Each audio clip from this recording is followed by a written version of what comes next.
So our most respected and honorable faculty, Dr. Ramesh Raju and Dr. N. Khanna, and all distinguished delegates all over the country who have logged in for the next episode of our Power Web series under ICE. So we know that we've been having these ongoing sessions. We've already completed 7 sessions on peripheral vascular disease. And today we have 8th session, Take Journey of Complex Cases Forward into part 2, for which we have our international faculty, Dr. Adiraju today. And I'm sure there's been a lot of positive feedback. Your feedback and comments have been incorporated, and our faculty is doing their best to see that they can give you content of value in your clinical practice and endeavors. So welcome to this session of Power on behalf of Integrace. So as you know, Integrace is a very young organization in India.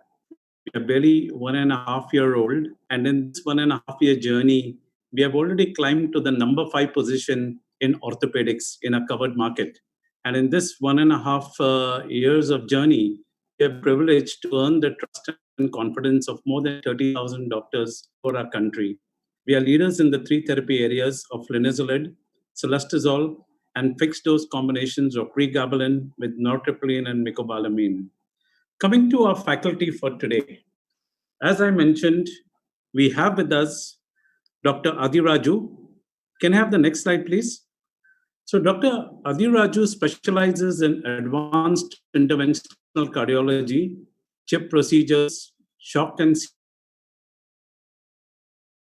CMP with advanced heart failure intervention, complex multivessel coronary interventions, aortic valvuloplasty, endovascular interventions, AAA stent grafting, and vascular embolization interventions are clearly his forte.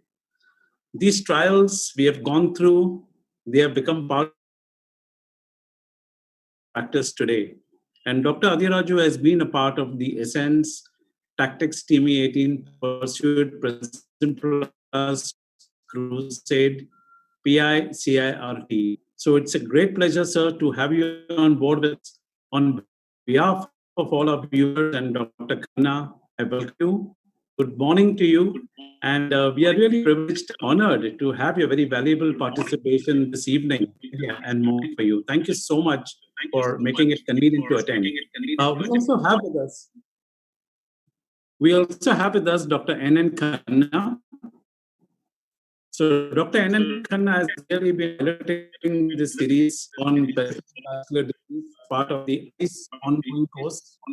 He's the group advisor for Apollo Group Hospitals in India, senior consultant, president ICC 2019, chairman of NIC CSI, chairman Asia Pacific Vascular Society, President, Indian Society of Endovascular Specialists Indian Chapter, member of editorial board of numerous top-notch international journals. He's the governing council member of International Society of Endovascular Specialists US, ASI and ICC, reviewer of several international journals, and director of World Federation of Cardiac Imaging and Clinical Cardiology. So without much ado, I give it to Dr. Khanna for his opening remarks, and then he will hand it over to Dr. Adiraju. Over to you, sir. Thank you. Thank you.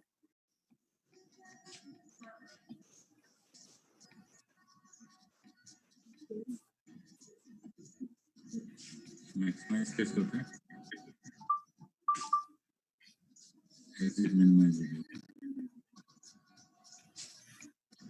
Thank you, Anil. Thank you, Dr. Adiraju. Good morning to you. It must be really early morning in United States. Thank you for joining us. I'm sorry I'm still in the hospital, so speaking from my office. Now, this is, as you Anil has already introduced, this is a series of, learning series under the aegis of International Course of Excellence. And this is supported by Integrace, and I thank Integrace and Anil Fernandez and his team for the same, for this educational activity. So the plan would be that, I will first request you to actually take you through your case, which is a very interesting case, as you told me, regarding total revascularization of the entire lower limb without stents and with novel atherectomy devices. And then after that, I will probably present two cases, which are of one is a live inbox case on very novel techniques of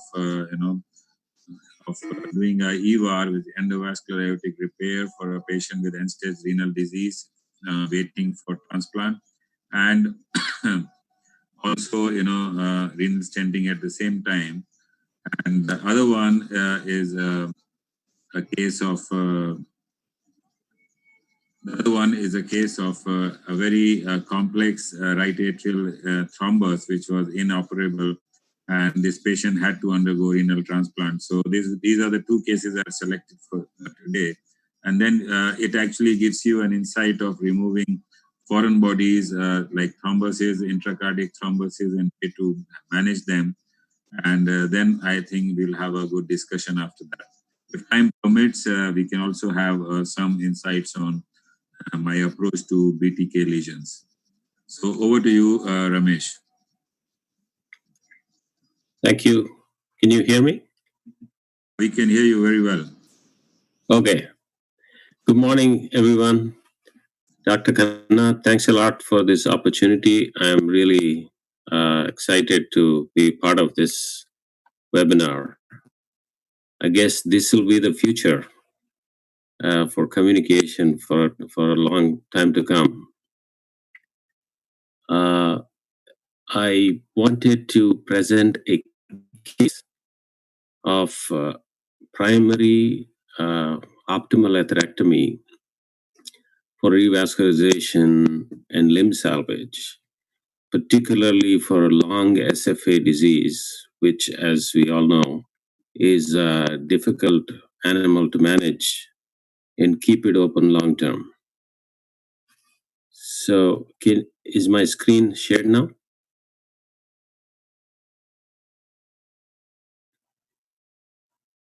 Hello?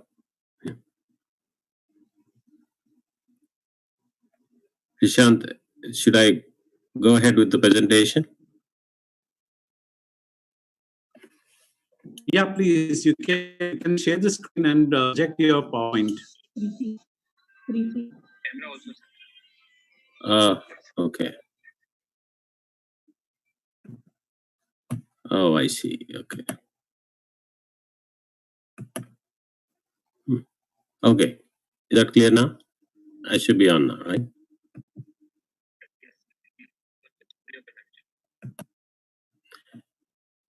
So this is an approach for directional atherectomy with optimal debulking for a long-term management of diffuse PAD. Here's a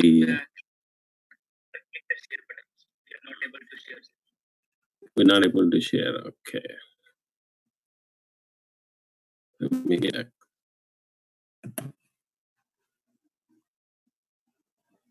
Is that good? No, sir, you switched off your camera. Click the share button. Share screen. Switch on your camera. Every time I do that, camera goes off. Hold on.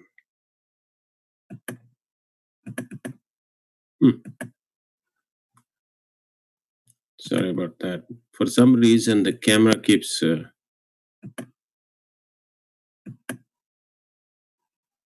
It's on now, right?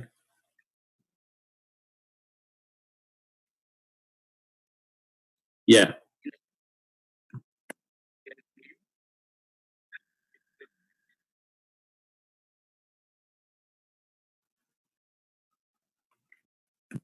Is it on now? See, every time I share screen, my camera goes off. Is it on now? See what's happening here.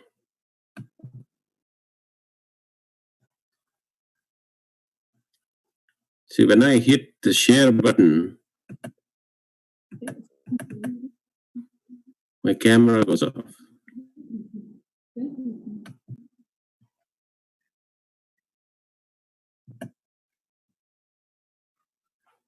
Okay.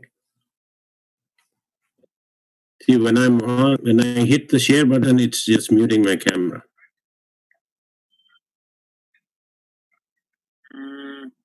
Now try. Now try.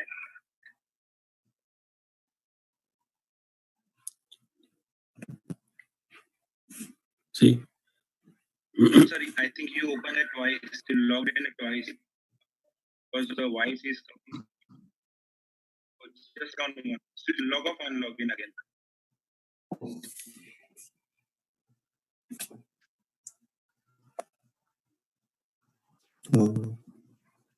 Prashant, can we work only with audio? No, sir is not able to share the presentation. Okay. So hold on. I'm not logged on twice though. It's only one screen.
Yes, sir, I can see. I can see. Okay. Sorry about the confusion. I guess the share screen wasn't working, so we relogged on.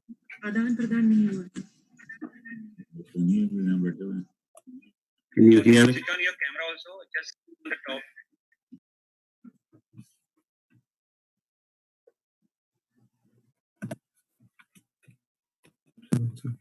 1 second.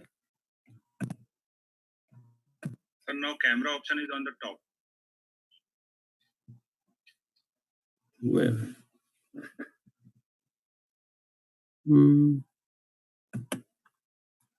I don't see.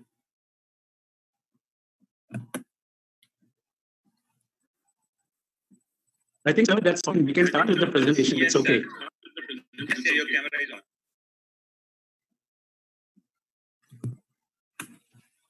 Am I good now? Yes, sir. Perfect. Perfect. Just make it on the post now. Okay.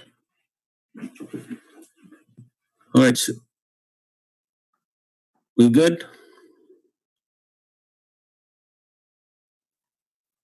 Yes, sir. Go ahead. Okay. So today's presentation is about optimal debulking atherectomy for long-term patency of particularly diffuse complex SFA disease, which we all know has a very high risk for restenosis and complications. So this is a case of a 79-year-old female end-stage renal disease on hemodialysis, diabetic with a known peripheral arterial disease, presents with a history of 3 weeks of rest claudication, and on presentation at this time had dry gangrene of second left toe. The CTA revealed a complex multi-level disease with very poor distal runoff. She was heparinized for 48 hours with no improvement in her claudication and worsening gangrene. So that's what prompted us to proceed with a percutaneous approach, obviously because of her comorbidity. Here's the first slide of the cine. We like to do up and around axis. This is a, as you can see, pretty complicated bifurcation with calcification. Up and around axis always has a problem of getting sheets around. One of the techniques I'm trying to demonstrate here is a wire traction technique. We usually use a magic torque or a woolly wire and a soft cobra diagnostic catheter, and it just kind of tracks it down very effectively. Once we have a extra strength wire, we can then put the sheet down. One of the reasons I try to go up and around is I found that this gives me better support for atherectomy devices. It makes it more amenable for controlled atherectomy, which is the most important thing about optimal debulking. We want to try and revascularize by plaque extraction as optimal as possible to avoid stenting, basically. Is the angiogram. As you can see, the SFA is just a stump, totally occluded. Profunda collateralization is not optimal. It's not good distal reconstitution. Here's our initial attempt at trying to wire. As you can see, this suggests it's a chronic total occlusion, probably fibrocalcific disease, not unexpected because of her comorbidities. This kind of long subtotal or total SFA occlusions, particularly with bulky fibrocalcific disease, is not very good for stenting and ballooning if you want to keep it patent long term. Here's one of the techniques I wanted to demonstrate. It's an ideal case for this, of the knuckle wire technique. As you can see, it's a low profile coronary wire with a coronary balloon that leads it, and with the balloon wire traction and looping the wire into the lesion once you engage it. 9 out of 10 times you can easily cause even long total occlusions, as you can see right here.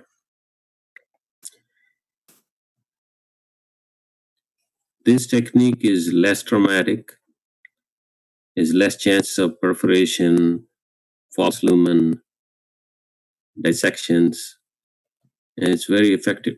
As you can see, within less than 5 minutes, we're across the long total occlusion.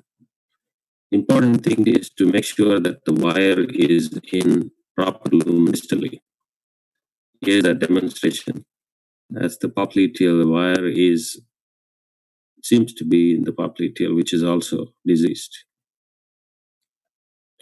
And you can see the distal flow is minimal.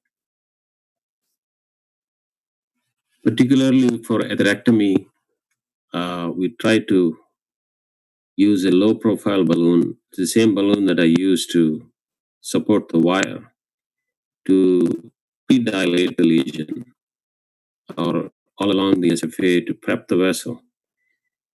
This is very important, particularly for long lesions, because it preps the vessel for smoother delivery of the atherectomy device.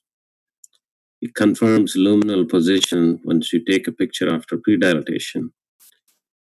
It's a better way to prevent nasty dissections and false lumen perforation.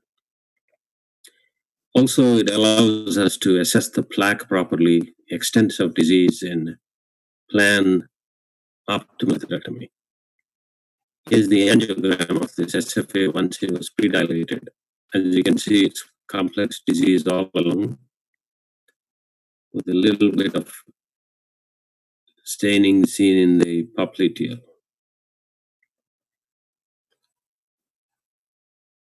Multi-level disease. This is a atherectomy now. Once we have made the channel, this is a Silverhawk atherocrath, mid-size, which usually works well for SFA.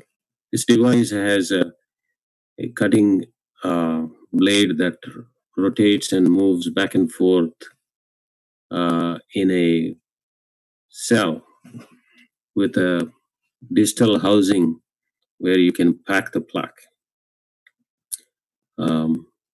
It rotates and also has a little bit of a joint at the proximal end of the cutting device to allow angulation to be able to optimally atherectomize. As you cut the plaque, there's a plaque release, and then you get under the plaque by slow optimal passes.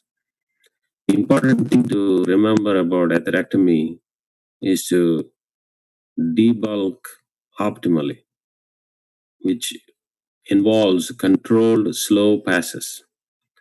So you avoid, this technique avoids distal embolization, and you can pack the plaque in the distal housing, take it out, clean it, and go back in multiple passes for optimally debulking the disease. It works on a 014 coronary low profile wire, which allows the mobility and also flexibility. There's less wire bias. So you can avoid deep media and adventitia cuts, which is, as we all know, recent literature has shown, is the nidus for increased restenosis. We have actually atherectomy devices now, Pantheris, which has an IVIS lead to actually see the plaque, but this is a quick poor man's device compared to that. But if you have a controlled approach and slow passes, we can achieve the same goal.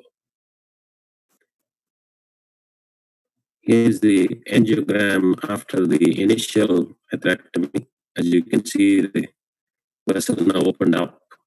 There's still significant residual disease. At this point, you then do focused cutting. If you leave it at this point by just committing to opening the vessel and then just dilate or stent, this is the kind of disease, particularly SFA, that's high risk for abrupt thrombosis, high restenosis, malapposition of stents, stent complications, which just makes it impossible to re-access at a later date.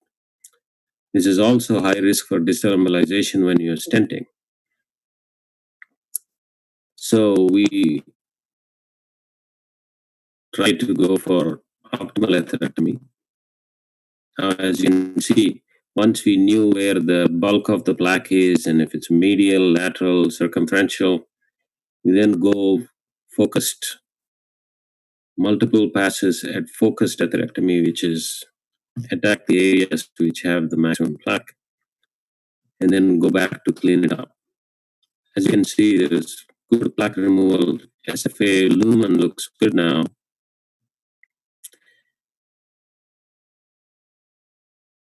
However, there is still poor distal runoff. Here, it could be one of many things. Could be still residual plaque, which will prolapse eventually, and then you have to do more atherectomy. It could be a dissection. It could be thrombus that's acutely generating. It could be a false lumen that you're in, that you're not completely sure of yet. This is why the low profile wire prevents this. 9 out of 10 times we are always in the good lumen if you use the knuckle wire, low coronary wire technique. There could be distal disease that still needs work.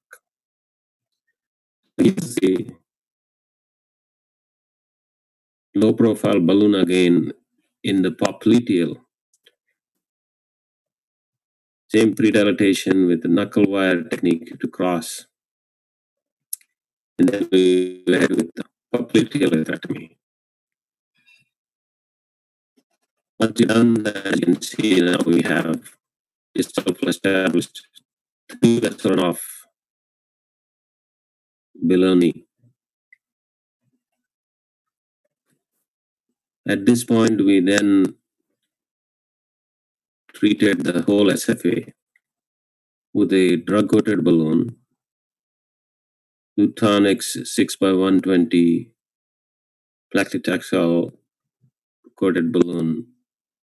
Important thing is to just deliver the drug, not dilate the vessel, which again sets up restenosis.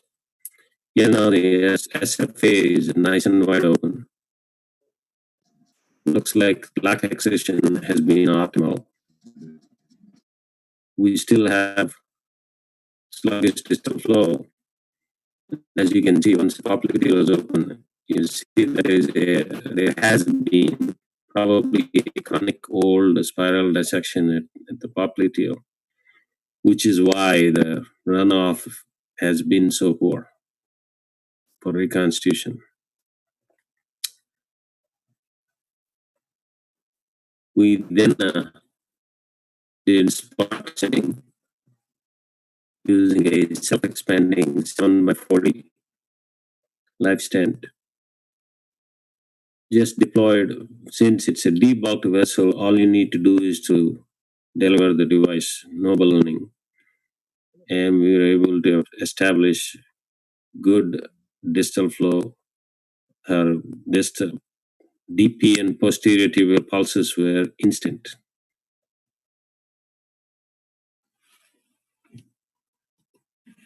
That's the display. Dr. Khanna.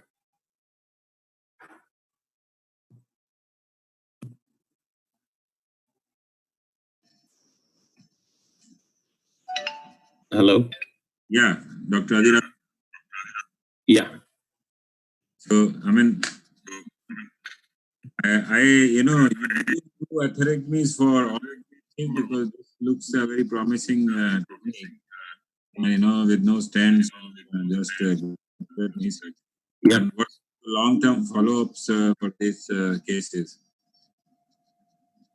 Yes, actually, I don't know if I have the slide. I have actually presented this. It was published in 2012.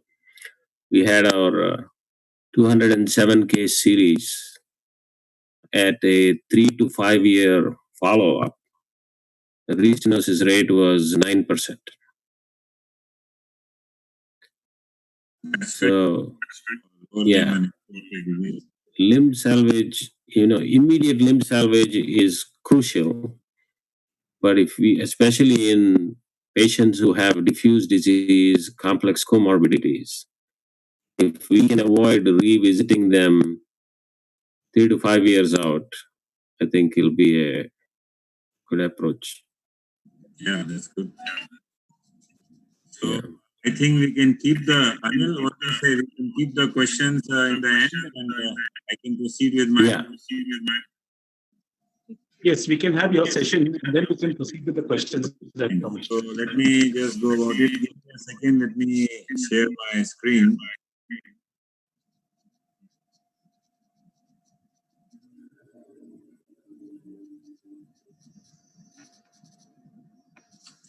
Ramesh, you need to sharing your screen so that I can share my screen. Oh, should I get up from the? Okay.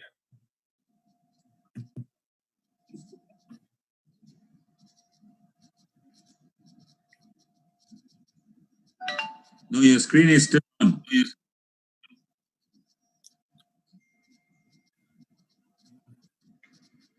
Anil, can you help Dr. to stop sharing his screen? Oh, stop sharing. I got it. Here you go. Is that good now? Yeah, that's good. Did it stop now? Yes, it did. Okay.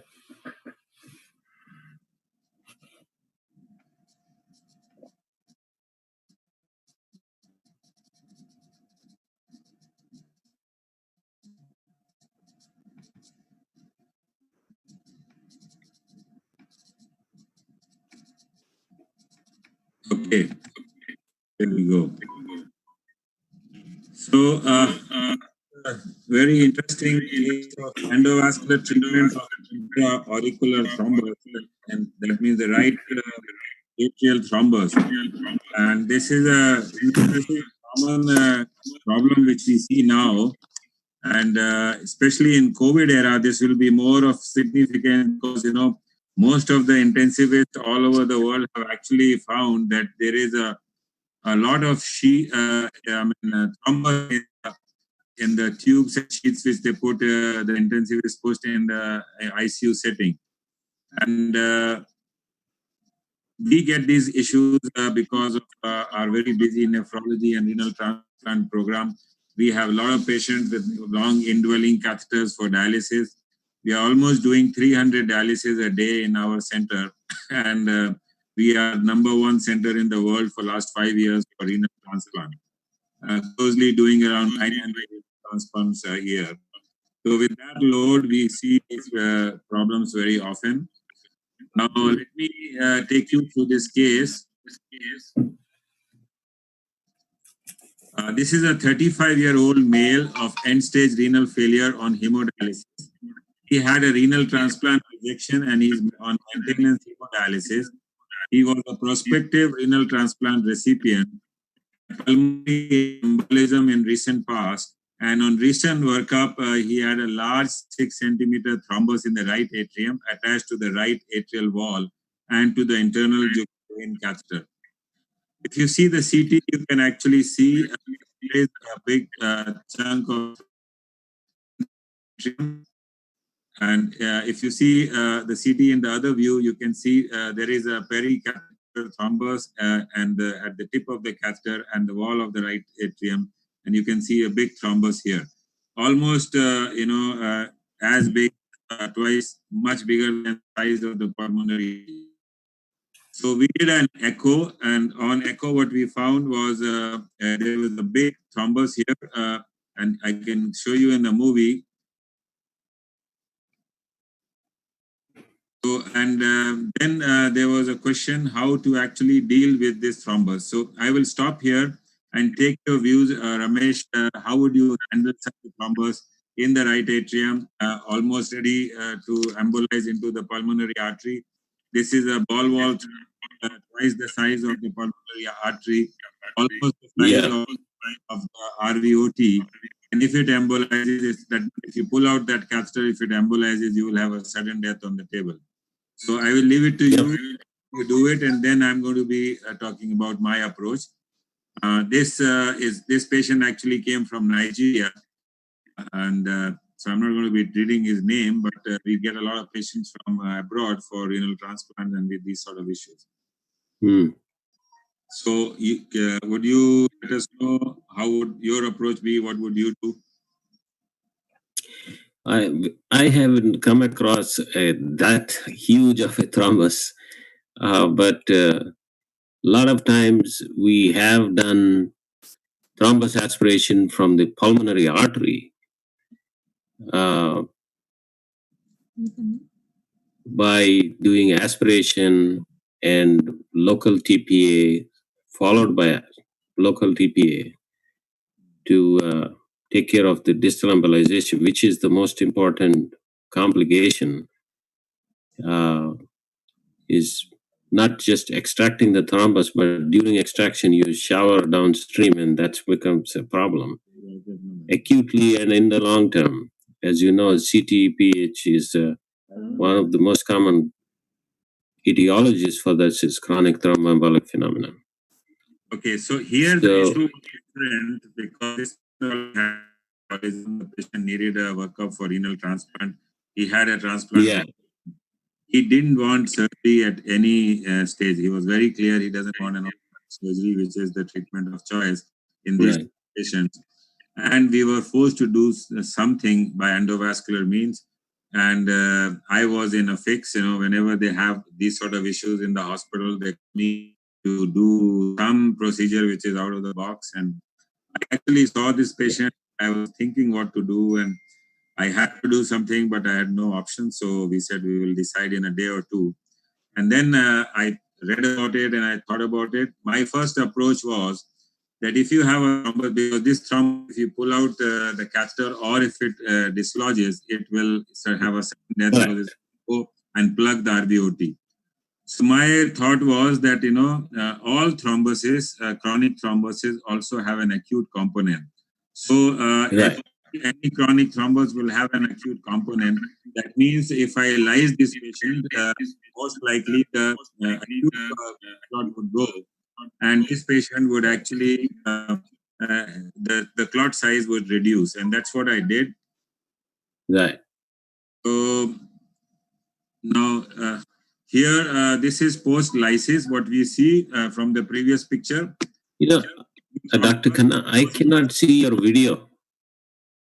I'm not playing the video right now. You're seeing the picture? Oh, okay. Yeah, pictures I can see. Okay, so here what I'm showing you is post-lysis, the clot size has reduced significantly, but still the size is good enough to block the pulmonary artery. It is still 2.5 to more than 2.5 centimeters. So what I got now, is from a big thrombus, which was 6 centimeter to 2.5 centimeter. Any thought now? What do we? Yeah, one of the things that I have always thought about doing and have done actually once on a 30-year-old who came in is a prison inmate who acutely got short of breath and was brought to the ER and had a saddle thrombus. I actually crossed with a low profile wire and put a basket at the distal end. And then we did a penumbra thrombus aspiration. So which basket are you? The 6.0, because that was good enough to, what is that, Spider XT? Oh, okay. But that Spider XT is only 6 millimeter. This thrombus is 2.5 centimeter. Correct. So that wouldn't work here. That wouldn't work here at all. And 4-5 millimeter thrombus, you can easily allow them to go into pulmonary artery, and they would go and settle in one of these small branches. And right. You can lyse them. Then the game is over. No, you can lyse them later on because they are not going to be causing cardiac arrest or major pulmonary embolism because they are going to be sitting in the main pulmonary artery. We often do this in acute pulmonary embolism when we sort of macerate the clot and make it smaller so that they go distally, the forward flow starts, and then we lyse them. So what I did was, again, these are the issues which I told you, and this we again offered patient that you go for surgery, and he said no. So we therefore adapted, an endovascular approach that, how can I take it out? So I thought I will do a fluoroscopic and transesophageal echocardiographic guidance and, file this thrombus in straight line and then try to do something so that under vision I can take this out. So I was looking through my inventory and all the hardwares, and what I found was there is a retrieval device of an IVC filter, which actually I can use. If I did a bench test, I can use because this has funnel, and this funnel actually is coated by a membrane. So if you can trap the filter here, the thrombus here, and you can close it, it will not embolize. And the thing is, it opens up to 3 centimeter in diameter. Actually, I did bench test, and I said, let me go and do this. So these were my hardwares. And the first thing I did was my main thing was, the RA is a big 3-dimensional structure, and I'm going from the IVC, and there is a thrombus on the catheter coming from the internal jugular vein. So I wanted to have a coaxial view. So I did a transesophageal echo, and I found a bicaval view where I could see that, there is a, bicaval view where I can align both my catheters together, the retrieval catheter and the thrombus, and actually with good transesophageal guidance. What about the one other thing that came to my mind is the large snares we use, sometimes when you're doing AAAs and chimney procedures. I had a situation where the renal stent that's supposed to go from the brachial approach dislodged in the arch.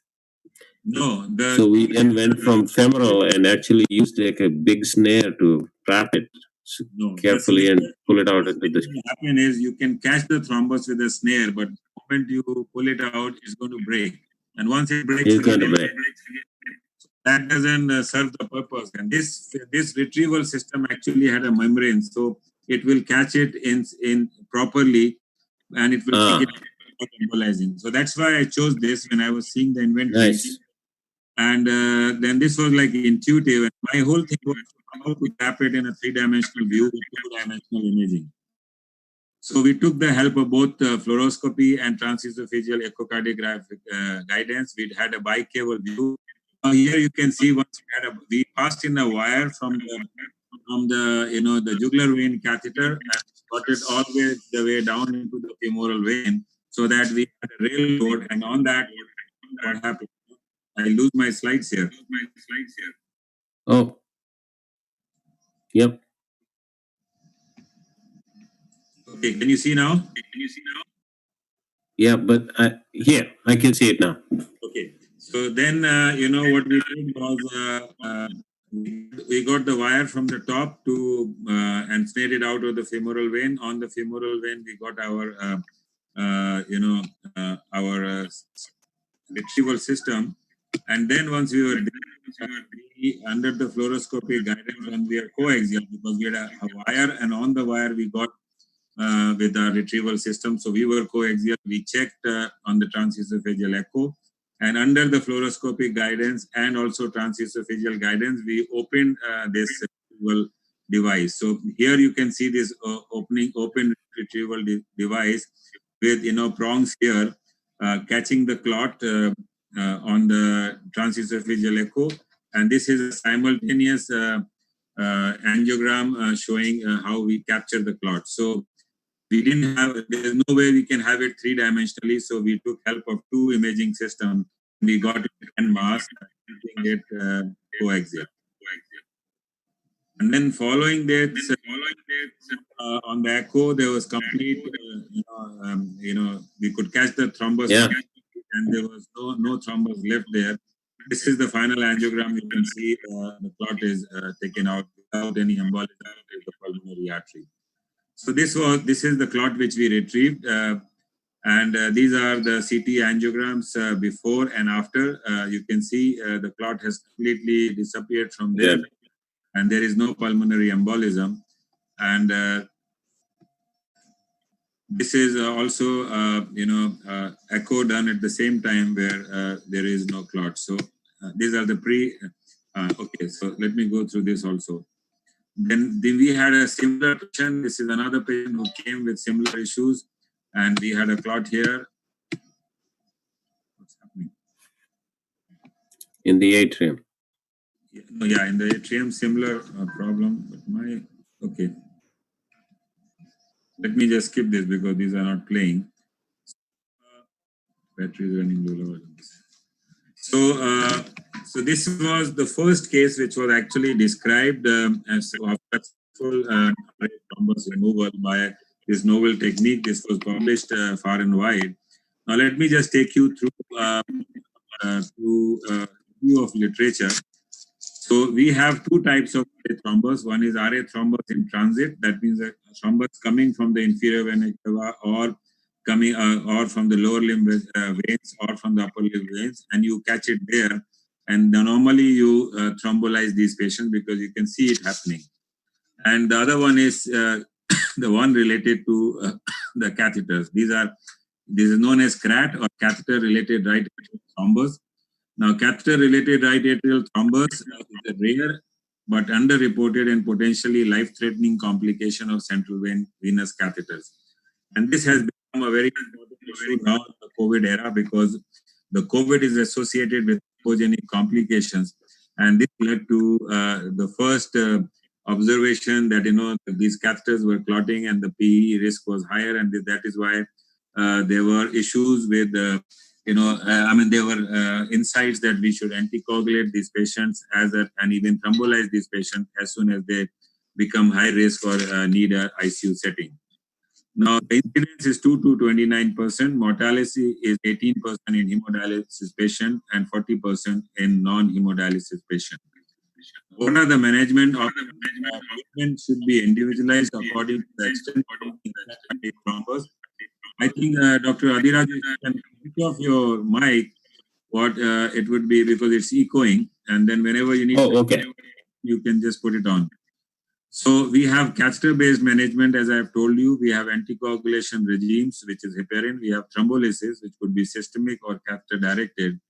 We have surgical thrombectomy and percutaneous thrombectomies, because now we have dedicated VAC system, which is not available in India, but it is available elsewhere for removing large clots from RA and from pulmonary artery. But this sucks in a lot of blood.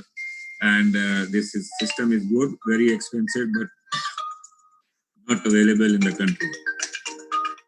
So now, once we divide our RA thrombus, it could be type A thrombus, which could be sort of, these are small thrombus associated with the catheters. This can be lysed properly. But if you do it, the only problem is that, the tip, the thrombus may detach from the tip and embolize. Small microemboli doesn't matter because they'll go to pulmonary circulation and they can be further lysed there.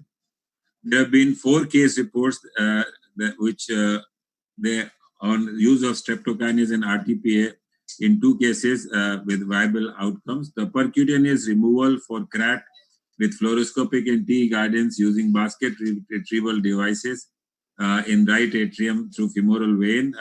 There have been 2 cases, but both these patients had a bad outcome and did not make it and they died. And this was the first case where we could successfully remove this thrombus and send the patient for a surgery, transplant surgery, second transplant surgery. Again, as I told you, we have the AngioVac system, which is now available in the country, but it is not available in the country, but available in the world. And this was the cases which we had which we had done as one of the live cases in our APFIC conference. Answer now, or I can go for the next case and discuss the 2 together. Anil, what is your suggestion? Yes, sir, we can go with the next case. Okay, let me go to the next one. Just as a comment on this COVID coagulopathy, it seems to be that they trigger this the PAI system, the plasminogen activator inhibitor. It is commonly affected in diabetics. Looks like these people with the cytosome storm get hypercoagulable like that. We've had a young 30, 40-year-olds with acute limb ischemia or MIs from this.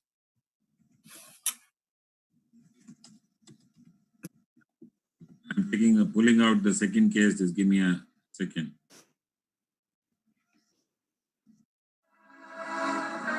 Who will follows touching lives.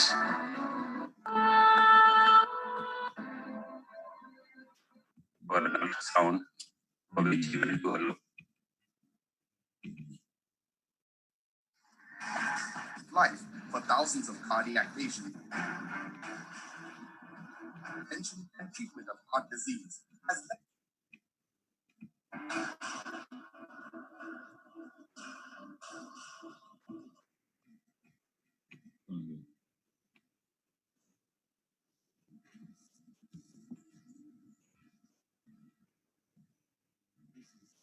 Can you see my screen now? Can I share my screen?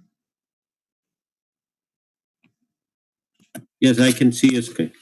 Okay. Yeah. This will be a live case which I'm going to show you, and I will be giving my commentary along with this case.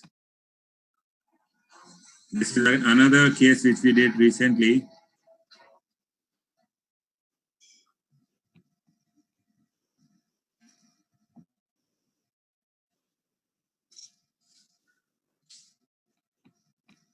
Good morning, everybody. Today we are going to present a very interesting case. He's a 67-year-old gentleman. So this is a 67-year-old gentleman. He had 2 bypass surgeries earlier, and all his grafts were occluded. Presented to us with pulmonary edema.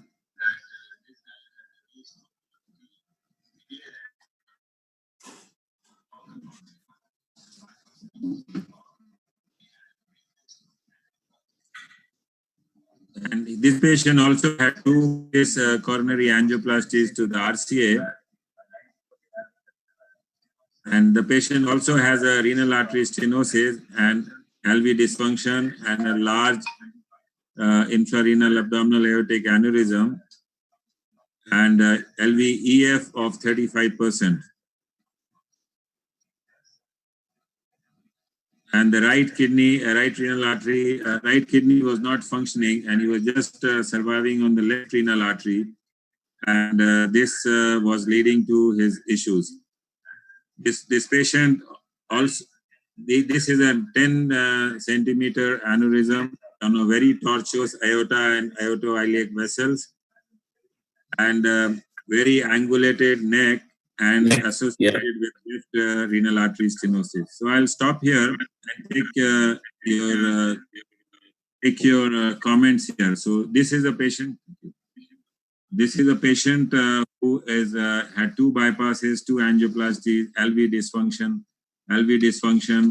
and this patient came with recurrent pulmonary edemas, and the pulmonary edema, as you all know, is initiated by renal artery stenosis, and the right renal artery is occluded. He has a very angulated infrarenal abdominal aortic aneurysm with an impending rupture, and his iliacs are very tortuous. So it's an angulated neck, large aneurysm, tortuous vessels, excess vessels, with the renal artery, which is stenosed on one side, absent on the other side, and the neck is, very angulated, which is a relative contraindication to EVAR. But this patient is so high risk for surgery that all the surgeons actually refused, because had 2 bypass surgeries earlier, 2 angioplasties earlier, LV dysfunction, and renal dysfunction. So this is the patient which we had, and I'll take your suggestion and then show you what we did. Yeah, the neck is pretty sharply angulated. I don't know.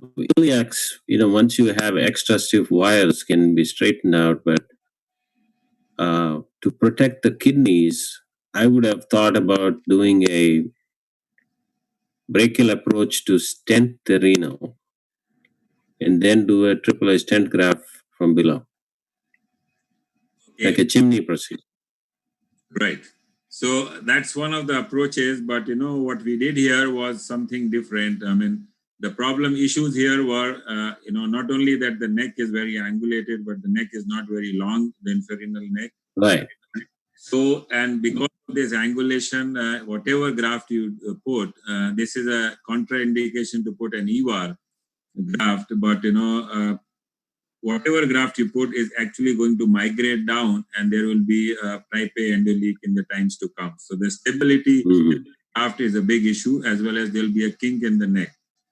So what we planned is we will do this procedure by endovascular means. We will have very stiff wires, we like Lindequist wires, to actually straighten this aneurysm, and we will a stent graft, and this stent graft would have a bare portion and a covered portion. The covered portion would come exactly below the renal artery, and through the bare portion, the struts of the bare portion, I will hang the renal artery, and I will hang it into the aorta, so that acts like a an anchor for the graft not to migrate down.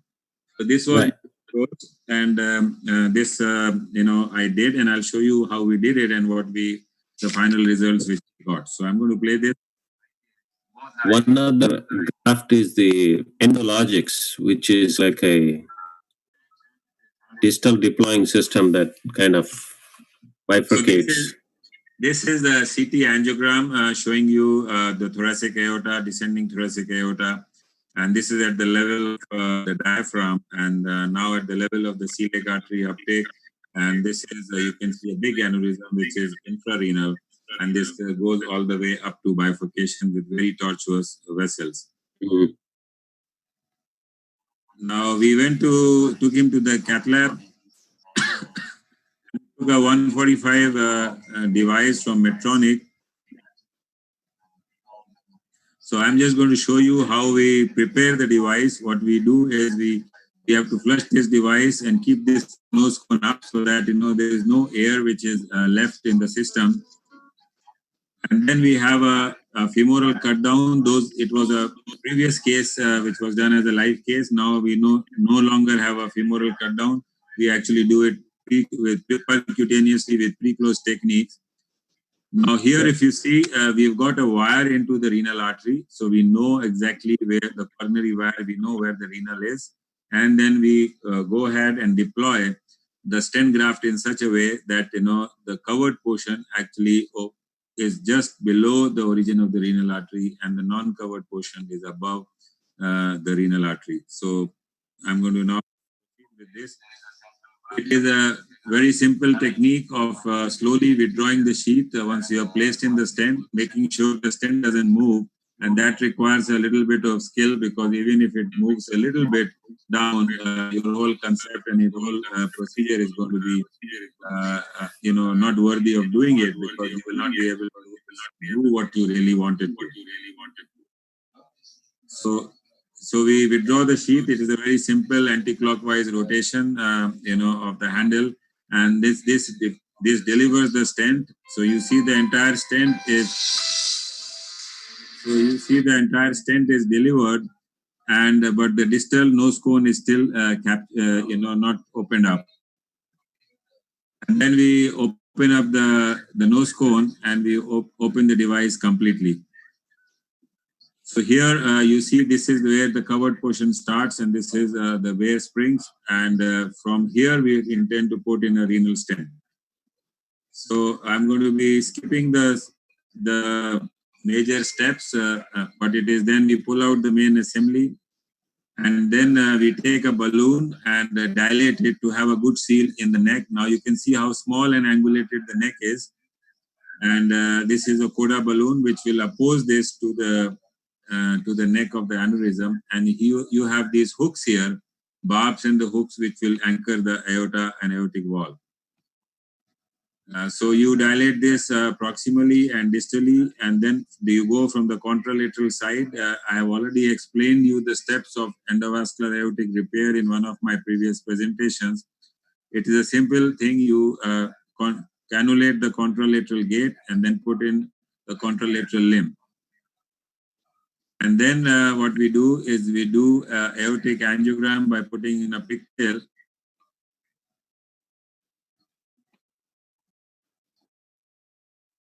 So once this contralateral limb is deployed, we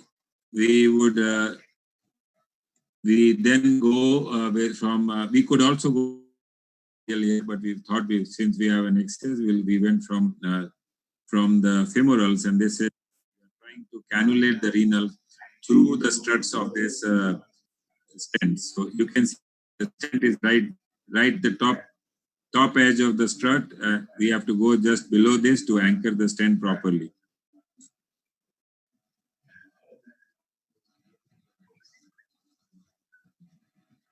So now you can see we have passed in a wire, and through the bare strut, and we have passed in a 014 wire, and we are dilating with a balloon and putting in the renal stent. So once we have dilated with the balloon, we sort of deep throat the guiding catheter so that it gives us enough strength and we can deliver the stent properly.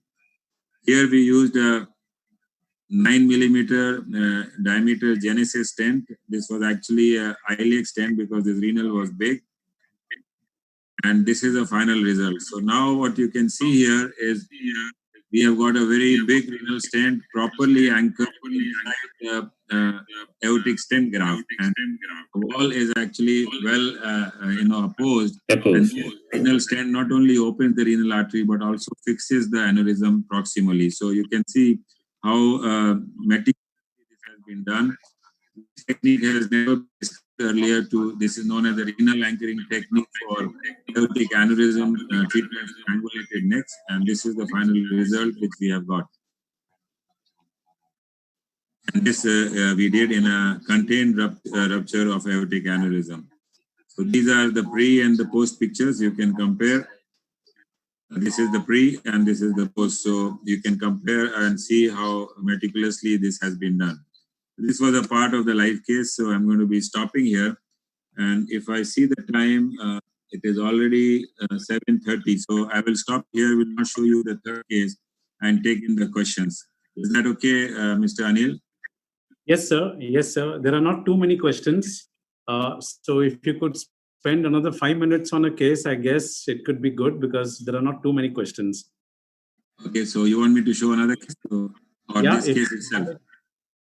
Yeah, or this case, you can go on with it for another 5-10 minutes. We don't have much questions. There are hardly a couple of them. Okay. So that's very unusual. Hi, Dr. Khanna. Yeah, Dr. Adiraju, you can just go ahead. Yeah. Just as a comment, have you used the Endologics device? that No, has Endologics is not available in India, but Endologics was Yeah. available even in US at that point of time when we did this. So this was Yeah.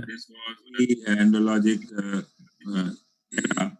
Now which actually is we have multiple options. We even have the endovascular staples, which we talked earlier a few days back, and we also have the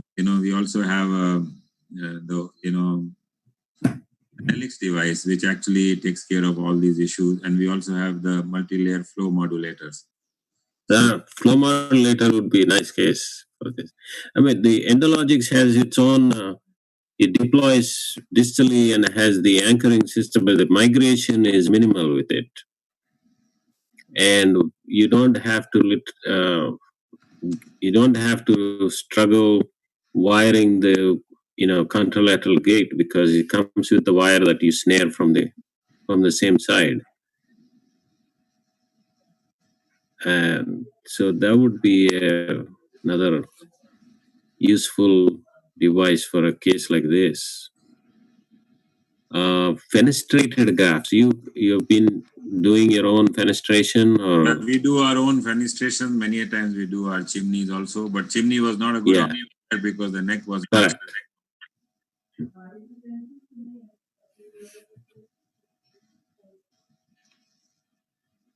Nice case. He was, and the stent conformed nicely to the tortuosity, so that would be a good seal. Yeah. And we followed this patient for a long time, and the patient did very well. Nice. Okay, so let me just.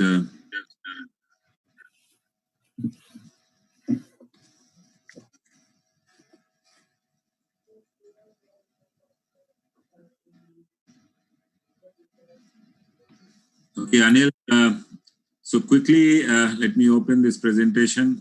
I think this has been a vascular series, so let me just take you through the techniques and newer devices and techniques for carotid angioplasty. I believe the other day we had some discussion on this. So is that okay, Anil? Yes, sir, it's fine. So what happened? Okay, so basically I'll tell you about 8-10 commandments of doing good carotid angioplasty. Now, if you compare carotid endarterectomy with carotid angioplasty, the trial which addressed and looked at this, because there has been a long-term debate and turf war between the cardiologist and radiologist on one side and vascular surgeons on the other side. The carotid angioplasty is a very good procedure. I think probably it gets the best result by vascular surgeons for any surgery they do. And when that was threatened with an angioplasty procedure, there was a turf war which went on for more than 2 decades. And the surgeons wouldn't believe that, putting in a stent there actually can be as good as carotid angioplasty. And, the stent would be stable and they would prevent embolic strokes during the procedure and afterwards. But this was addressed in 2 big trials, the CREST trial and the SAPPHIRE trial. And it was clearly shown that the carotid stent is non-inferior to surgery, but rather there is a trend of lower number of embolic strokes and lower mortality if in carotid artery stenting. And this was directly related to the operator and the experience and the center's experience. So what are I will just go through my, determinants of good results in carotid angioplasty, or I will say 10 commandments of doing a good carotid angioplasty. The first commandment is choose the correct indication. Not every patient will do good by carotid, artery stenting. Some would require surgery. But also what one has to understand is, unlike the coronaries, the carotids, we do a carotid angioplasty for a different reason. In coronaries, you dilate the vessel, you put in a stent, because all the 3 coronary arteries in most of the conditions are separate coronary arteries. They are not intrinsically and not, by birth, they are not anastomosing with each other. And occlusion of one leads to myocardial infarction. So you need to, the main indication is to actually increase the flow optimize the flow and revascularize these arteries so that there is no infarction or ischemia in that area of the myocardium. So that is why you need to have a complete expansion of the stent, and you need to prevent restenosis. In carotids, the concept is different. Here, the four arteries, two carotids and two vertebrals actually form a circular villus inside the brain, and if occlusion of one or two or three, also a slow occlusion will not matter in terms of brain supply, because one artery is good enough to take care of the entire brain circulation. This is done primarily with the aim that the thrombus can actually atheroemboli can actually embolize from the carotid stenosis, and this leads to stroke. So what you need to do is to put in a stent there, and that stent will not only dilate the vessel but will pack all these loose atheromas and thrombotic material towards the arterial wall, and this will prevent the stroke. So this is the concept. The concepts are different. You can leave. So you don't go for aggressive post-dilatation. You can leave a 20-30% residual stenosis, and you can easily cover these atheromas. And I will be talking how you do it in terms of choosing the stent.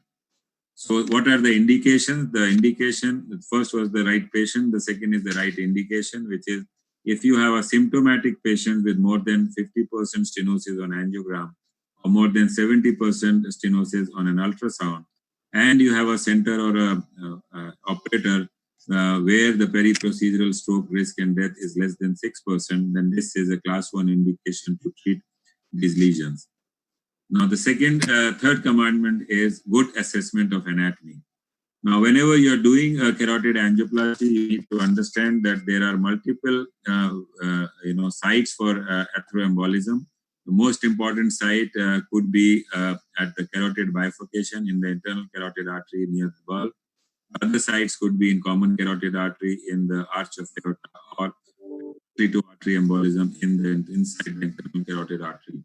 So what is very important is a good imaging. So imaging not only includes a good angiogram, which can be done by CT as well. It not only shows you the site of stenosis, it also gives you the diameter of common and internal carotid artery, the arch of aorta, the angle of takeoff, whether there is a calcification or ulceration, and what is the intracranial circulation. Now, these are the different things and what is the patency of external carotid arteries. So you can do the angiography by CT, MR, PET, or even PET CT, or by image integration of all these plus direct catheter angiography. And you monitor the intra-procedure embolization by a transcranial doctor. Then what is required for good result is a good equipment. You must know the equipment and which you are familiar with, and you must know the equipment to get you out in cases of rescue angioplasties. So you can work through intervention, in sheaths or guiding catheters, but the guiding catheters give you better support, but sheaths give you, they are lesser in diameter and profile. They can easily go to radial route, and but they do not give you a good backup support. You have to use an embolic protection device, which could be proximal or distal protection device. The self-expanding stents are a must, and except in common carotid artery, and sometimes you need to have a neurorescue hardware. What I'm just giving you, comparing guiding catheter with sheaths. The sheaths are low profile, 6 French, while the guiding catheters are 8 French or 9 French, but they give you a better control. So it only depends on operators' preference. Now then we need to use the correct access. Now access depends on the anatomy of the arch. Type 3 arches are actually better accessed from radial arteries or directly through direct carotid punctures, while type 1 and type 2 arches can be very easily accessed by the femoral route. Now, if you have a lesion like this with type 3 arch and a bovine arch where the left common carotid comes from an innominate vein, an innominate artery, this sort of bovine arches can be better treated by a right radial route rather than going from the femoral. In case of aortic atheromas or type 3Hs, we can easily go from the neck directly through a direct carotid puncture. And now we also have a fast gas system, which is a flow reversal system, which actually shunts blood in a reverse direction from the carotid artery to the femoral vein. And this leads to retrograde flow of the blood, so distal embolizations are protected. A similar technique is used without this by MOMA technique, which is not available in our country, but I used to use it a lot when it was available. So the other thing is route the right technique. The technique is simple. You have to get your guiding catheter or sheath to the common carotid artery without embolizing. You have to cross this lesion with a very fine O1/4 wire. Try not to predilate, put in a stent. The choice of stent is important, but it has also always to be done with distal or proximal protection device. And then that has to be removed after aspiration. So the proximal protection is done by inflating a balloon in the external and common carotid artery so that the flow is reversed. And here you can do the procedure without even injecting the contrast and then do an aspiration and release these balloons. While the distal protection device could be in form of a balloon or a distal filter, which is often used these days by most of the operators. There are different types of filters with different pore sizes. I'm not going to be going into detail, but all of them actually have similar results. The seventh compartment is choose the correct stent. Now, if you have a lesion like this, which is very, very which is very, very ulcerated and has a lot of muck around, this has very high embolic potential. And this is also calcified. So a good stent here should have at least, the smallest cells or, the cells in diameter at this point so that it covers the atheroma completely. That means you should have a closed cell design here. And because there is a great discrepancy between the size of internal carotid and external carotid and the common carotid, you need to have a tapered stent. So we call these stents as a tapered and hybrid stent. What I used here was a Cristallo Ideal because it is tapered from, so this was from 6 millimeter to 9 millimeter. And it has a hybrid design where the middle 1/3 has a closed cell design and the upper and lower 1/3 have open cell design. This is especially useful in tortuous anatomies and also useful when there is a big mismatch between two internal and common carotid arteries. The best carotid stent which I find is a stent which is a mesh covered stent because it traps any atheroma protruding out into the lumen from the stent struts, and this prevents post stent and peri-procedural strokes. At the end of the procedure, we also, because there is always a protrusion of atheroma within the struts of the stent, it is always advisable to aspirate before you remove the distal protection device. And what has been seen, if you do this sort of a neuroprotection and aspiration, your stroke rate markedly comes down. Aspiration can be done by the guiding catheter or sheath itself, but we have dedicated aspiration catheters also, which are pronto quick, but I don't think it's of much use. And this was a study which was done comparing 20 cc after aspiration in 52 patients, and where it was not done, and 42 patients where it was done. And where it was done, you had no neurological deficit as compared to neurological deficit in peri-procedural period in where this was not done. The second last commandment is that respect the learning curve. In all the trials, CREST or Sapphire,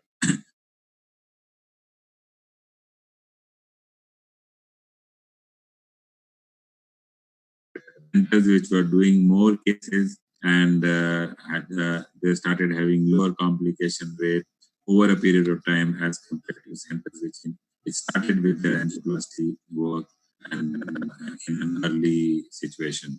So I'm going to be skipping this. So in the end, I would like to end with the conclusion that carotid angioplasty is superior to carotid artery surgery endarterectomy in many cases, and if at all not superior, it is non-inferior.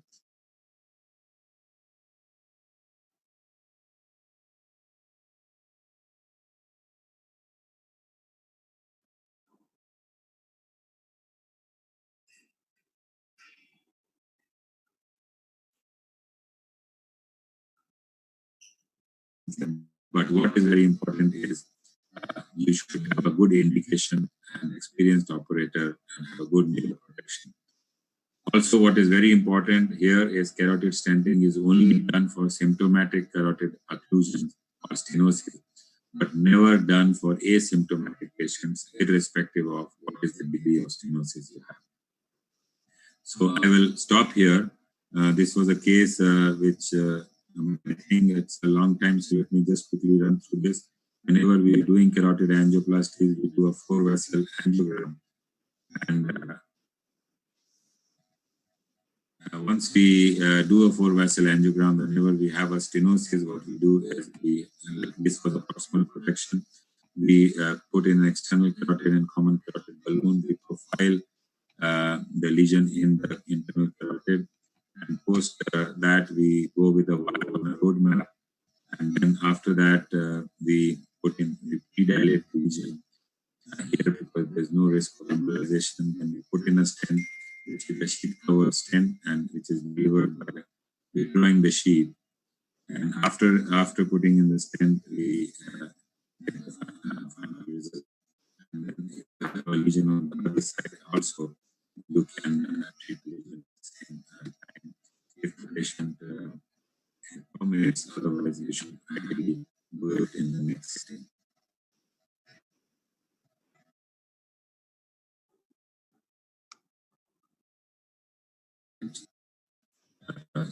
You then take out you do an aspiration and take out the distal proximal protection device. This was the final result which we achieved. So I'll stop here and take in any question. Anil, over to you. Yes, sir. We've got a few questions now. Okay, the first question that I would like to bring about is pertaining, I think, to the case that was presented by Dr. Adiraju. The second stent was placed in popliteal artery across the knee joint. Any, perhaps, any long-term problem with this case? Good question. And like I said, we normally try to avoid stenting, which is why optimal atherectomy approach, especially for long SFA disease and popliteal. Here, as you've seen, once we revascularized, there was an old chronic spiral dissection there, which would not heal properly, even with a drug-coated balloon.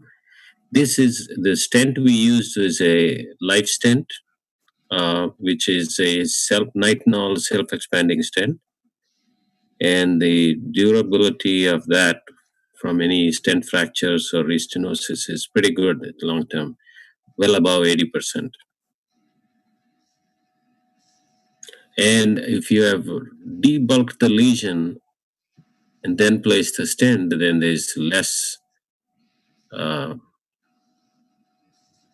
fibrotic restenotic force as it heals, which is one of the reasons why stents kind of occlude, because the peripheral arteries, the media has smooth muscle, which is what causes stent fractures and kinking and occlusion as it heals. So there's positive remodeling if you atherectomized and use nitinol stents. Okay, we now go on to the next question. How do you decide between the three thrombolytic agents? I couldn't hear you. Yeah, how do you decide between the three thrombolytic agents? Okay, again, as I told you, I think in one of our previous first or second series, is you have two sets of thrombolytic agent. One is clot selective, fibrin selective. The other one is clot which is not selective, or semi-selective. The streptokinase is not a clot selective or fibrin selective thrombolytic agent. So what you do there is you have to end up using a lot of streptokinase, and your results would be bad if you are doing it intraclot if you are doing an intraclot lysis, which you normally do through a catheter. And if you're giving IV, you have more chances of bleeding and hypertension, allergic reactions. So the clot selective agents are commonly used. One is the urokinase, and one other one is TPA. The urokinase is not available in the United States as of now, but used to be available earlier. But the TPA works out better, but little costlier because it is highly clot selective, and it will clot if you are placed in a catheter with multiple side holes into the clot. You can use either of those. The dose of TPA is about 1 milligram an hour, and the dose of urokinase is 2 to 4,000 units per minute. Sure. We move on to the next question. Yeah, your drug of choice for long-term prophylaxis of DVT and treatment of DVT. Long-term.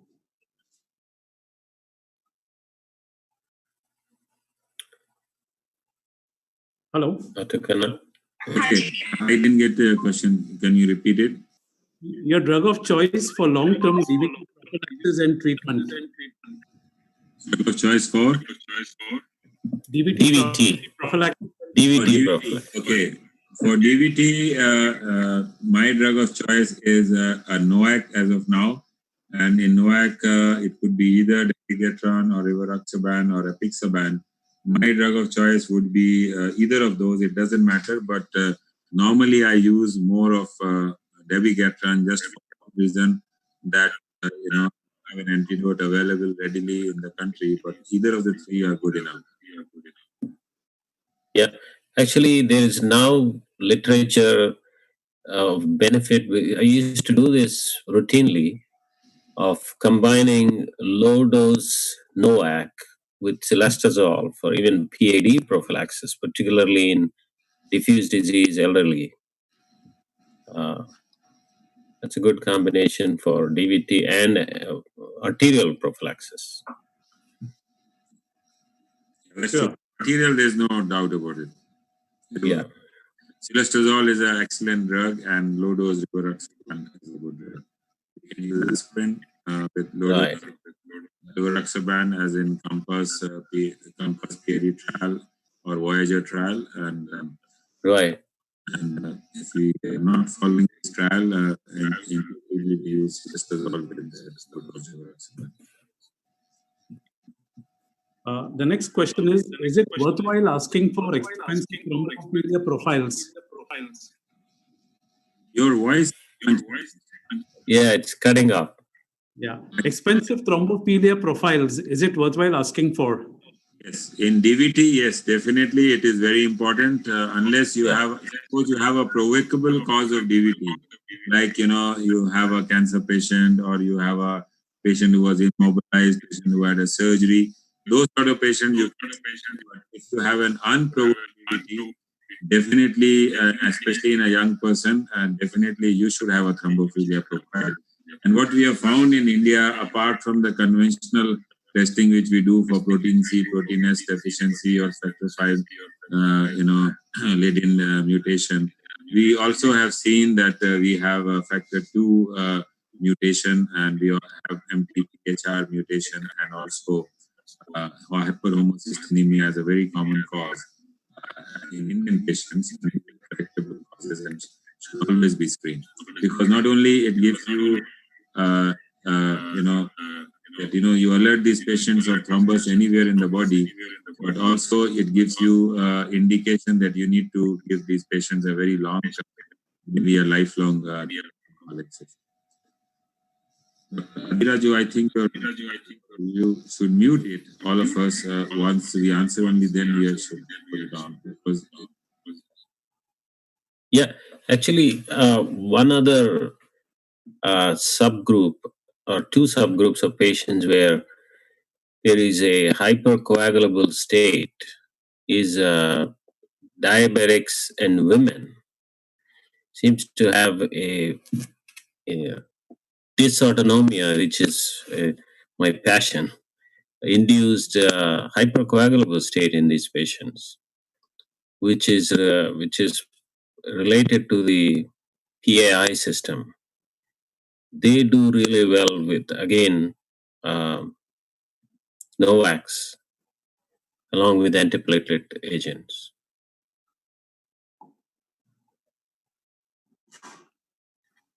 Sure. So we move on to the next question. Bilateral carotid stenosis and MVCAD with EF less than 35%. What is your approach?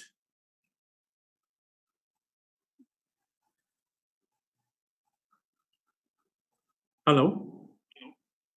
Bilateral carotid stenosis and MVCAD with EF less than 35%.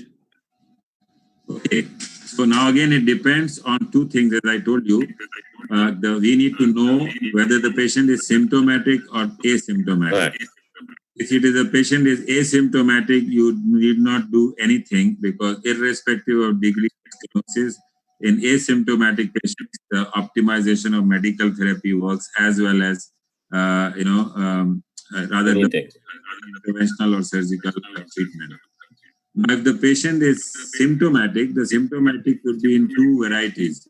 One is a symptomatic patient with TIA or a reversible ischemic neurological deficit, or if the patient had a stroke. The other is a symptomatic patient where symptoms actually never came, but if you do imaging like MR, you find silent infarcts or microinfarcts in the same territory of the vessel. This is also considered to be a symptomatic patient, but you can have embolic phenomena into maybe the frontal lobe, where you don't have any motor or sensory neurological deficit, but you may just have a little cognition abnormalities or a little forgetfulness. So these are also symptomatic patients. They should be treated. Now the criteria for treatment is, if you have a symptomatic patient with more than 50% stenosis on angiography and more than 70% stenosis on Doppler, because the Doppler or duplex works on a velocity acceleration, these sort of patients should be treated by surgery or angioplasty depending on the anatomy. Now, if you have a poor LV, definitely these patients are very high risk for surgery. So angioplasty is the treatment of choice, provided there is no anatomical abnormality. The only problem is, whenever you are doing carotid angioplasty, you expect bradycardia, and you expect that there will be a transient fall of blood pressure.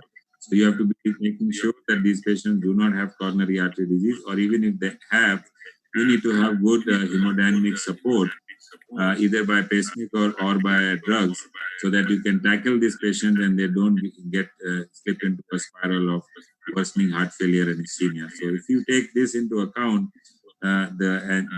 we would be doing carotid angioplasty as the first line of treatment if there is a high-grade symptomatic stenosis in these patients. The next question is, I think, with regard to the cases, do you think there's any role for IVC filters? Again, today we did not show any venous cases, but the questions are coming from more of DVT. Yes, IVC have one role. If you are expecting an impending large pulmonary embolism, well, that means you are dealing with thrombosis in proximal IVC or distal, common iliac veins. Yes, definitely. You should put in a filter to prevent massive pulmonary embolism. If you have this, suprainguinal DVT, these patients have contraindication for thrombolysis or anticoagulation. Again, filters are necessary there. This could happen, immediately during pregnancy or just after delivery or cesarean section, or patients with intracranial hemorrhage, roadside accident, or patients who had recent major surgeries, intracranial or abdominal or cardiac surgeries. These filters are indicated. And if you had pulmonary embolism, massive pulmonary embolism with high-grade suprainguinal DVTs, irrespective of the even if they were on anticoagulation, NOACs or vitamin K antagonist, again the filters are required. And these filters usually have to be temporary filters, and so they have to be taken out as soon as their function is served. And whenever the patient can take NOACs or a vitamin K antagonist, these patients should start back on NOACs or vitamin K antagonist, and the filters should be removed as early as possible. So it's not that filters are out of game; filters are required, but in very specific situation. Otherwise, we can try and avoid putting filter. Even if we put it, we should take it out as early as possible. Right, sir. And our last question for this evening, it again goes back to the previous session on gene therapy. What is the role of gene therapy in chronic diseases? I couldn't hear you. Gene therapy. In chronic diseases. Okay, when we are talking of gene therapy in chronic diseases, I believe we are, because these are sessions dedicated to peripheral vascular disease. Let me just take you through, but just to give you, gene therapy was initiated as early as in 1998 by Dr. Isner in the United States, but there were a lot of ethical issues, so gene therapy was stopped, although there were evidences of myocardial regeneration, vascular regeneration. One of the issues in therapy there was also an issue of ventricular arrhythmias, but again, because those trials were stopped, so they're not being used in cardiology, in cardiac functional tomography as of now in routine practice. Coming on to the peripheral vasculature, yes, gene therapy is being used, but only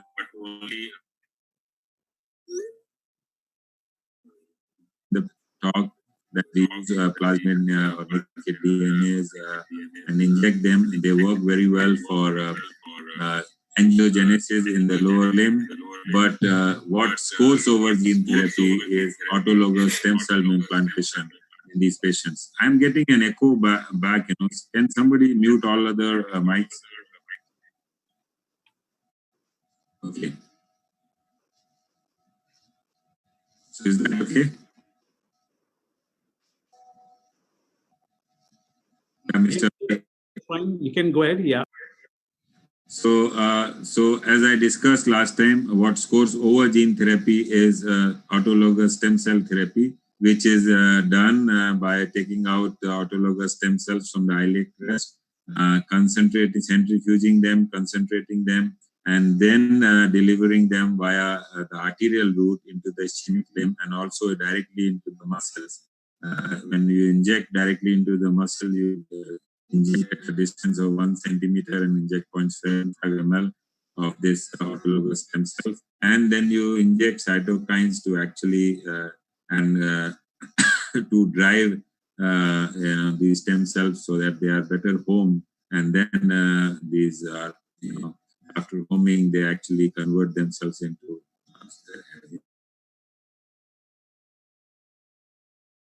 angiogenetic tissue and angiogenesis. And when you do an angiogram, what you find is a mesh of collaterals.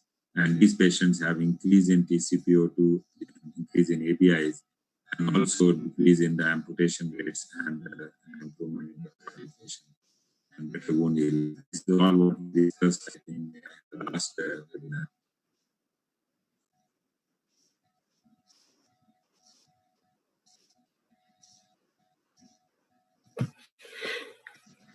Just a comment on the neorevascularization approaches for diffuse peripheral arterial, particularly below knee disease. We've used this system called a circulator boot. It's an end-diastolic compression system, along with local PRP, transmigration, and demonstrated good leash of capillary neovascularization. Works really well in limb salvage, particularly in diabetics.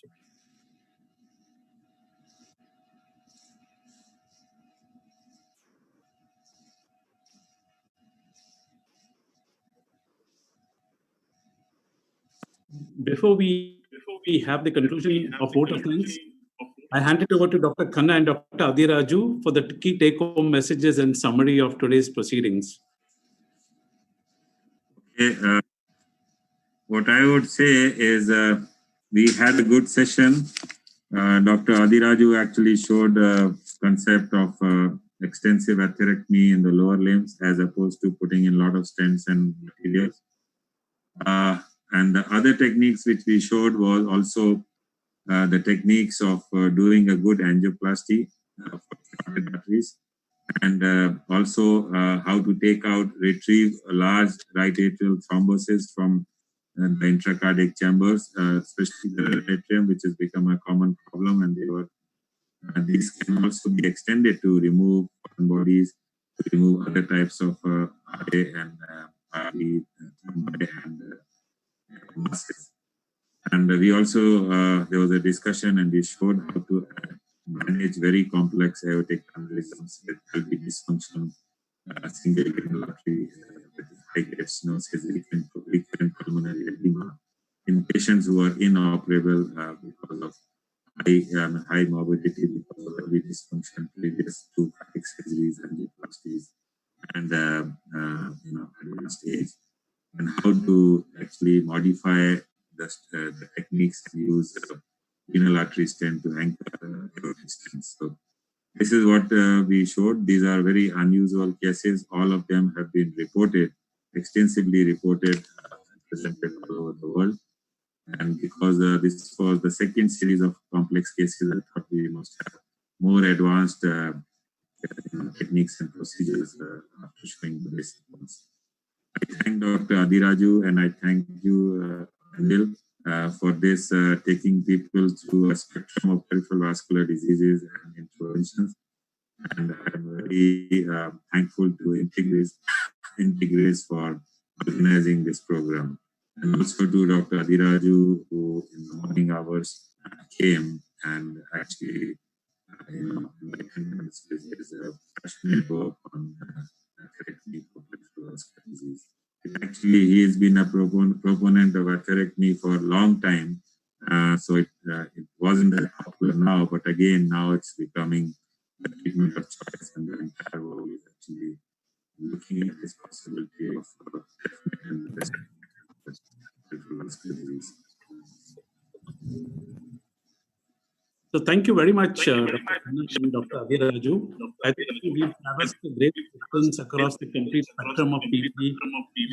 Started with acute limb ischemia, critical limb ischemia, diabetic foot infections, gene therapy, very exotic cases, right? So we went to the entire spectrum of peripheral vascular disease.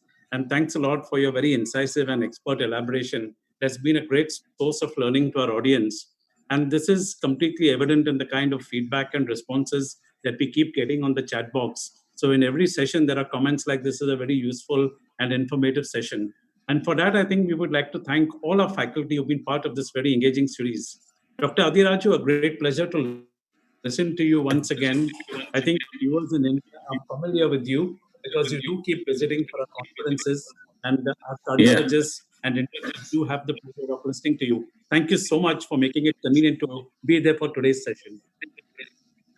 Thank you very much I really enjoyed the participation.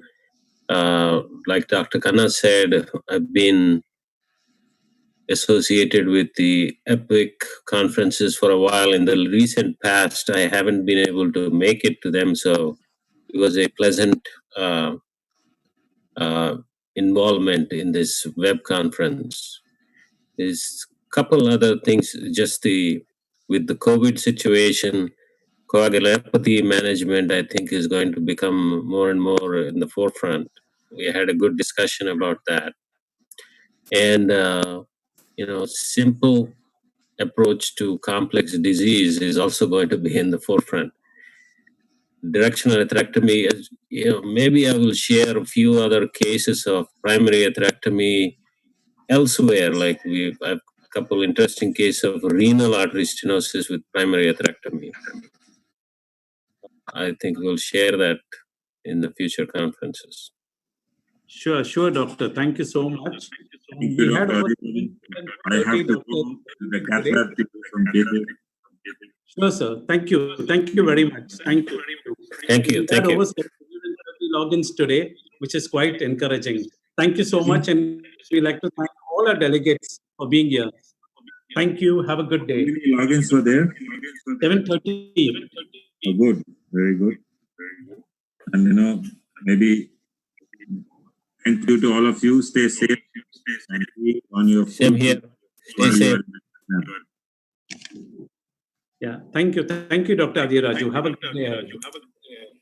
All of you, thank you. Thank you, Anil. Thank you, sir. Thanks to all our delegates. Good night. And thank you, Dr. Adiraju. Good to see you, Dr. Khanna. Thank you. Stay safe. Thank you. Thank you.